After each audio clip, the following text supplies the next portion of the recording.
بسم اللہ الرحمن الرحیم۔ السلام علیکم ورحمۃ اللہ وبرکاتہ۔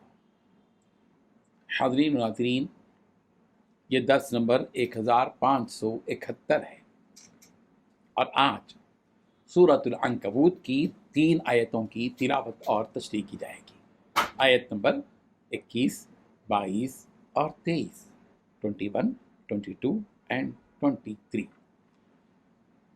چلیے سب سے پہلے ہم ان 3 آیتوں کی تلاوت کرتے ہیں، لفظی ترجمے اور ترجمے کے بعد تشریح کرتے ہیں۔ اعوذ باللہ من الشیطان الرجیم، بسم اللہ الرحمن الرحیم۔ يعذب من يشاء ويرحم من يشاء وإليه تقلبون وما أنتم بمعجزين في الأرض ولا في السماء وما لكم من دون الله من ولي ولا نصير والذين كفروا بآيات الله ولقائه أولئك يئسوا من رحمتي وأولئك لهم عذاب أليم۔ صدق اللہ العظیم۔ لفظی ترجمہ یوں ہے، یعذب وہ عذاب دے گا، من یشاء جس کو چاہے گا، ویرحم اور وہ رحم کرے گا، من یشاء جس پر چاہے گا، وإلیہ اور اسی کی طرف تقلبون تم پھیرے جاؤ گے، لوٹائے جاؤ گے، وما انتم اور نہیں ہو تم بمعجزین عاجز کرنے والے اللہ کو، فی الارض زمین میں، ولا فی السماء اور نہ ہی آسمان میں، وما اور نہیں ہے لکم تمہارے لیے، من دون اللہ سوائے اللہ کے، من ولیین کوئی دوست، ولا نصیر اور نہ کوئی مددگار، والذین اور وہ لوگ جنہوں نے کفروا کفر کیا، بآیات اللہ اللہ کی آیتوں کا، ولقائہ اور اس کی ملاقات کا، اولئک یہ لوگ، یئسوا نا امید ہیں، من رحمتی میری رحمت سے، واولئک اور یہی لوگ، لہم انہی کے لیے ہے، عذاب علیم نہایت دردناک عذاب۔ ترجمہ یوں ہے، وہ جسے چاہے عذاب دے اور جس پر چاہے رحم کرے، اسی کی طرف تم لوٹ کر جاؤ گے، اور تم اس کو نہ زمین میں عاجز کر سکتے ہو اور نہ آسمان میں، اور نہ اللہ کے سوا تمہارا کوئی دوست ہے اور نہ ہی کوئی مددگار۔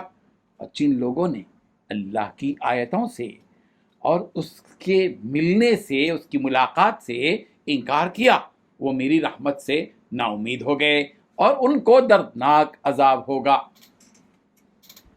ان 3 آیتوں میں 7 باتیں بتلائی گئی ہیں۔ پہلی بات، اللہ جسے چاہتا ہے عذاب دیتا ہے اور جس پر چاہتا ہے رحم کرتا ہے۔ دوسری بات، تم سب کو اسی کی طرف لوٹ کر جانا ہے۔ تیسری بات، تم لوگ اللہ کو عاجز نہیں کر سکتے، نہ ہی زمین میں اور نہ آسمان میں۔ چوتھی بات، اللہ کے سوا نہ تو تمہارا کوئی حمایتی ہے اور نہ کوئی مددگار۔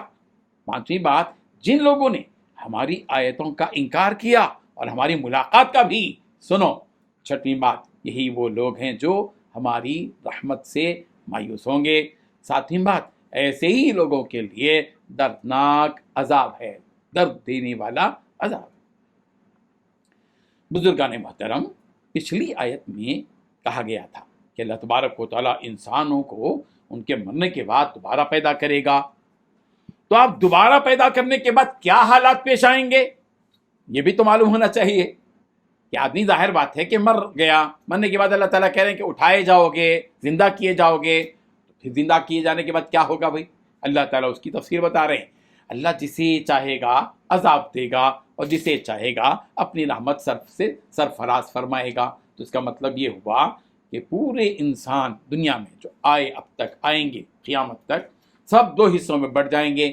ایک وہ قسم کے لوگ جن پر اللہ کا عذاب ہوگا، اور دوسرے وہ قسم کے لوگ جن پر اللہ تبارک و تعالیٰ اپنی رحمت فرمائیں گے۔ اس دن اللہ ہی حاکم ہوں گے، اسی کے ہاتھ میں سب فیصلے ہوں گے۔ ایسا نہیں ہوگا کہ ٹکڑیاں ٹکڑیاں بنیں گی، ایک ایک ملک کا ایک حاکم ہوگا وہاں بھی، اور وہ حکومت کرے گا، کچھ جو ہے پالیٹکس کے گیم کھیلے گا، ایسا کچھ بھی نہیں ہونے والا ہے۔ وہاں تو صرف ایک ہی کی حکومت ہوگی، اور اللہ تبارک و تعالیٰ پورے انسانوں سے پوچھیں گے، لمن الملک اليوم، भाई दुनिया में तो बड़े तमाशे करके आए, मैं मालिक हूँ, मैं ये हूँ, मैं हाकिम हूँ, मैं ओनर हूँ, फलां हूँ, मैं बादशाह हूँ, वज़ीर आज़म हूँ, मैं सदर हूँ, प्रेसिडेंट हूँ, मैं फलां हूँ, सब कुछ होंगे। लेकिन अब बताओ तो किसकी हुकूमत है? क़यामत के दिन अल्लाह ताला पूछेंगे लिमनिल मुल्कुल यौम, किसके लिए हुकूमत है? सब दम बखुद हो जाएंगे। आखिर में चल चला कर कहेंगे लिल्लाहिल वाहिदिल क़हार, एक ही अल्लाह के लिए हुकूमत, एक ही अल्लाह के जो ज़बरदस्त है, ताकतवर है। तो उस दिन अल्लाह ही हाकिम होंगे, उसी के हाथ में सारे फैसले होंगे। सुप्रीम कोर्ट में जो जजेस हैं, सेशन जज, चीफ जस्टिस, फलां फलां, ये इनके फैसले नहीं चलेंगे, फैसले तो सिर्फ अल्लाह ताला के चलेंगे और उसे कोई भी रोकने वाला नहीं होगा। जो लोग कुफ्र और शिर्क इस दुनिया में किया करते थे, ढोंढेरे पीटा करते थे, आज तो बड़े अच्छे लग रहे हैं, लेकिन अल्लाह इन्हें अजाब देगा। इनके झूठे माबूद उन्हें अल्लाह के अजाब से बचा नहीं सकेंगे। बड़े बड़े 50-50 फीट के हैं इनके माबूद अपने बनाए हुए, ये सोच रहे हैं कि इनकी कुछ मदद करेंगे। कल क़यामत के दिन इनकी कोई भी माबूद इनकी मदद नहीं करेगा, अल्लाह के अजाब से इनको नहीं बचा सकेगा। एक तरफ तो ये, और जो मोमिन होंगे अगर उनसे कुछ गुनाह सरजद भी हो जाएंगे तब भी अल्लाह तबारक व तआला अगर चाहेगा गुनाह माफ़ कर देगा और उन पर रहम फरमाएगा। और छोटी मोटी सज़ा है, छोटे मोटे गुनाह किए तो उनकी थोड़ी बहुत सज़ा देगा, फिर माफ़ करके रहम करेगा। अल्लाह ताला अपने फ़ैसले में किसी पर जुल्म नहीं करेगा, बल्कि इंसाफ के साथ अल्लाह तबारक व तआला फैसला करेंगे। काफिरों को उनके आमाल की जो सज़ा होगी वो भी ऐन इंसाफ है, और ईमान वालों को माफ़ कर देना ये भी अल्लाह तबारक व तआला का इनका इंसाफ है, उसका एहसान है।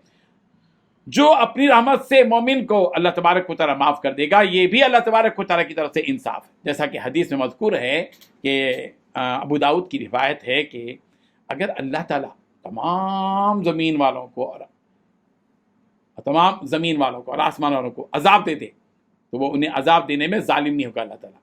और अगर वो तमाम पर भी रहम कर दे उनके अमाल तो ये रहमत उनके लिए उनके अमाल से बेहतर होगी। कुरान मजीद की मुतअद्दिद आयात में यह हकीकत बयान की गई है कि अजाब और मग़फ़िरत का ताल्लुक़ अल्लाह तबारक व तआला के इरादे से, उसकी मशीयत से, चाहे अजाब हो चाहे रहमत हो, दोनों का ताल्लुक़ अल्लाह ताला के इरादे से है। सूरह बकरा की आयत नंबर 284 284 में अल्लाह ताला ने फरमाया फ़यग़फ़िरु लिमन यशाअ व युअज़्ज़िबु मन यशाअ, बस वो जिसको चाहता है माफ़ करता है, जिसको चाहता है अज़ाब देता है। अल्लाह अकबर। सूरह आल इमरान की आयत नंबर 129 में कहा गया यग़फ़िरु लिमन यशाअ व युअज़्ज़िबु मन यशाअ, कि जिसको चाहता है माफ़ करता है, जिस पर चाहे रहम करता है, अज़ाब देता है, जिसको चाहता है मग़फ़िरत करता है। और सूरह माइदा की आयत नंबर 34 में भी है और 40 में भी बिल्कुल यही मजमून मौजूद है कि अल्लाह तबारक व तआला जिसको चाहता है अजाब और जिसको चाहता है माफ़ कर।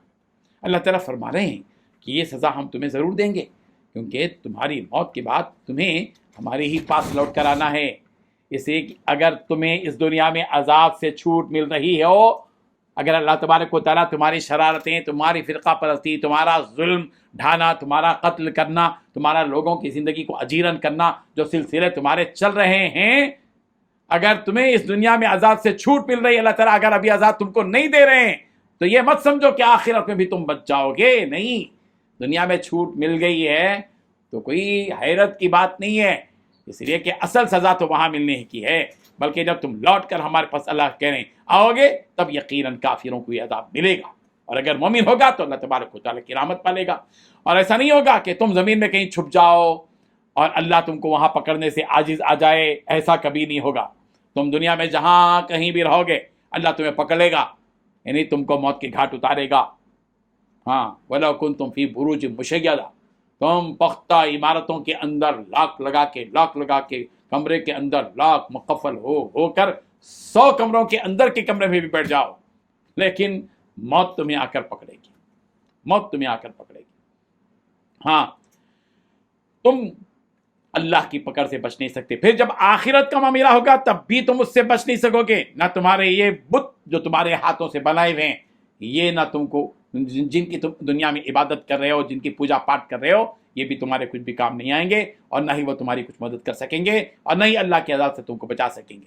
जैसा कि इन लोगों का गुमान था, काफी लोग गुमान करते थे, मुश्रिकीन कहते थे हाउला शुफ़ाउना इंदल्लाह, सूरह यूनुस की आयत नंबर 98 में है, ہاؤلائی شفاعنا عند اللہ، یہ جو بت ہیں جن کی ہم عبادت کر رہے ہیں اللہ کے پاس کہ ہمارے سفارش کریں گے، اللہ اکبر، یہ بت اللہ کے ہاں پاس سفارش کریں گے کہہ رہے ہو، وہاں تو صرف اور صرف اللہ کا حکم چلے گا، وہ جو چاہے گا کرے گا، جس کو چاہے عذاب دے گا، جس کو چاہے معاف کرے گا، اسے روکنے والا کوئی نہیں ہوگا۔